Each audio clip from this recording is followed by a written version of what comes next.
sais pas si on peut dire le grenétisme, mais enfin, l'étiquette Jean Grenet semble être l'étiquette la plus recherchée dès qu'il y a une élection dans cette ville. Au mois de mars prochain, les cantonales, les 3 cantons de Bayonne, Nord, Est, Ouest, vont être à renouveler, et on a l'impression qu'aujourd'hui, la seule chose qui compte serait d'être un candidat adoubé par le maire de Bayonne. Donc, ayez l'étiquette Grenet et vous aurez un destin politique. Je pense que ça doit vous faire rire, quand même. Oui, ça me fait rire, oui, parce que, bon, sincèrement, moi je trouve normal que des gens, après tout, se disent, tiens, ça m'intéresserait de me positionner dans une élection telle que celle-là. Bon. Moi, je n'ai pas des missiles aux mini-missiles. Dans une élection comme celle-là, moi, je suis maire, président de la communauté d'agglo.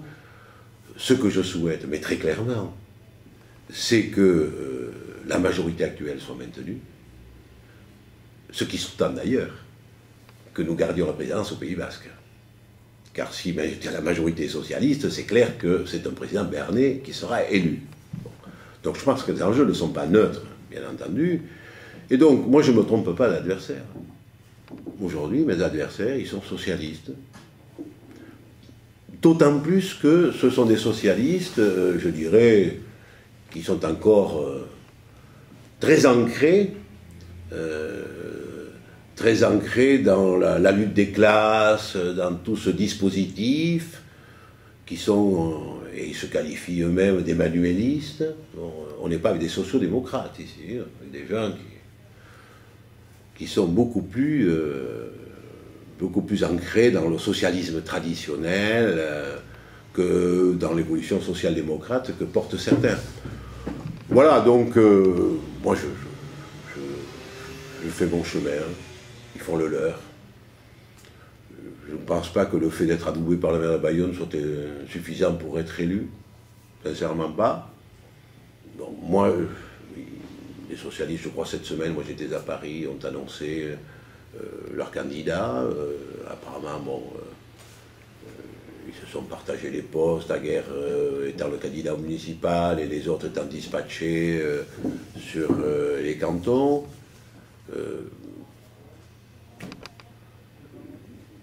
Ils font leur chemin. Moi, je n'ai pas à investir des candidats. Bon, il y a des candidats qui seront portés par la majorité départementale. Cette majorité départementale, elle est faite de quoi? Elle est faite de quoi? Elle est faite d'abord de Force 64, c'est rappelé les modems, enfin. Ils préfèrent qu'on les appelle Force 64 aujourd'hui, en tous les cas ici. Deuxièmement, l'UMP. Et troisièmement, des partis associés à la majorité, dont le Parti radical. Voilà. C'est cette majorité-là que je soutiens. Donc c'est sûr que moi, l'objectif, c'est de faire en sorte de battre, si possible, les 3 candidats socialistes dans les 3 cantons qui concernent la ville de Bayonne. Voilà. Mais, ceci étant, il y a eu 3 candidats socialistes élus. Mais on ne suis pas mort. Et j'ai été réélu au municipal. Donc, considérer que si on gagne les cantonales, on bat Grenet au prochain coup, c'est un calcul qui s'est avéré faux. Voilà. Donc, je ne veux pas donner, moi, une portée, une signification particulière par rapport aux échéances de 2014, on en est bien loin, à travers une cantonale. L'objectif, c'est que notre majorité garde la majorité du canton. Alors, on parle souvent des choses qui ne vont pas, hein, c'est très français. On ne parle jamais des trains qui arrivent à l'heure. Voilà. Alors, dans les trains qui arrivent à l'heure, justement, j'aimerais bien en parler avec vous. Je trouve que les fêtes de Bayonne est un train qui est arrivé tout à fait à l'heure cette année, avec quelques mois, quelques semaines de recul. On peut dire que vous êtes arrivé à tenir cette manifestation, qui est une manifestation colossale, comme vous le souhaitiez. Ça y est. Soyons modestes. Soyons modestes. On ne maîtrise jamais à 100% un rassemblement festif de cette importance. C'est vrai que depuis maintenant 4-5 ans, nous avons une coproduction avec l'État, où chacun a son rôle bien assumé par les uns et par les autres, que ce soit l'État, que ce soit la ville. Donc ça, c'est le dispositif, je crois, au point aujourd'hui. On l'améliore d'ailleurs chaque année, parce qu'il y a toujours, à chaque édition des fêtes, il y a toujours quelque chose qui ne marche pas aussi bien qu'on le souhaiterait. Donc, entre l'État aujourd'hui et la ville de Bayonne, il y a une coproduction qui nous a abouti, avec le changement de date également, à pacifier cette manifestation, à la rendre conviviale et moins tendue qu'elle ne l'a été par le passé. Bien. Il y a également le rôle joué par la nouvelle commission extra-municipale des fêtes, qui, avec des sensibilités diverses, majorité opposition, des milieux associatifs, des cafetiers restaurateurs, tous ensemble, essaient, je dirais, de voir en termes d'animation comment on peut, là aussi, organiser le dispositif, comment on peut l'améliorer. Et cette commission fonctionne admirablement sous l'autorité d'Henri Loquet, de Thomas Josso, et avec tous les participants, quelle que soit leur sensibilité, qui aiment suffisamment leur ville et leurs fêtes pour avoir envie que ça se passe bien. Et que ça soit le succès de tous, et pas de certains, et pas du maire. Bon. Voilà, donc ça fonctionne bien, je suis satisfait du travail qu'ils font, et j'en profite pour les remercier. Et je crois qu'il faut continuer dans cette voie, parce que les fêtes de Bayonne font partie de notre patrimoine. Et c'est vrai qu'à travers certaines dérives, on pouvait penser qu'elles finiraient par être menacées. Donc on a tous envie de les pérenniser, de passer ces moments inoubliable chaque année de convivialité, de fraternité, ce lien social que constituent les fêtes, qui sont très particulières et qui sont quand même une des particularités effectivement de notre ville. Donc de faire ensemble que ce patrimoine-là, on ne le galvaude pas. Alors les Bayonnais, mais aussi tous les gens de la région, se rendent compte, me semble-t-il, du réel pôle d'excellence qu'est l'hôpital de Bayonne. Il y a en France beaucoup de problèmes dans beaucoup d'hôpitaux, dans beaucoup de régions. Vous avez été un chirurgien, dans votre famille il y a eu beaucoup de médecins.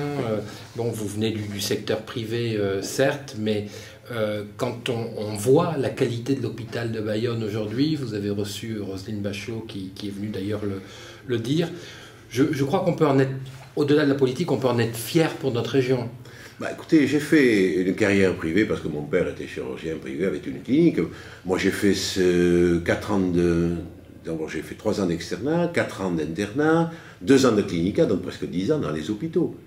Et j'avais une proposition du professeur Doutre pour être professeur agrégé dans son service, que j'ai décliné parce que la suite logique était de prendre la suite de mon père comme chirurgien à Bayonne, et que j'étais bien sûr très attiré déjà par cette ville où j'étais né. Donc j'ai fait carrière dans le privé, mais j'ai toujours gardé, à titre personnel, d'excellentes relations avec le milieu hospitalier, et notamment le milieu hospitalier bayonnais. Et il se trouve qu'en 1994, j'étais député, depuis 1993, suppléant de Lamassoure, qui était donc secrétaire d'État, et moi j'étais député, et je voyais bien le contraste qu'il y avait entre la qualité du personnel médical de l'hôpital de Bayonne et la vétusté de locaux.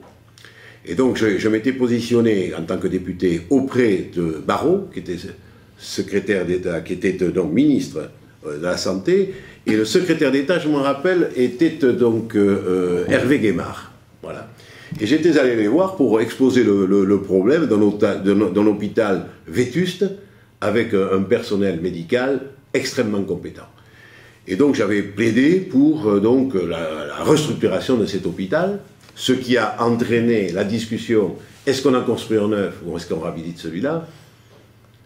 Le premier adjoint au maire de Bayonne de l'époque souhaitait bien entendu qu'on n'aille pas ailleurs parce que l'hôpital ne serait plus à Bayonne aujourd'hui. Donc je voulais garder l'hôpital en centre-ville. Donc on a choisi cette option pour une restructuration qui est en train de s'achever, qui sera terminée dans 2 ans, pour un montant de 220 millions d'euros. J'ai dit 220 millions d'euros.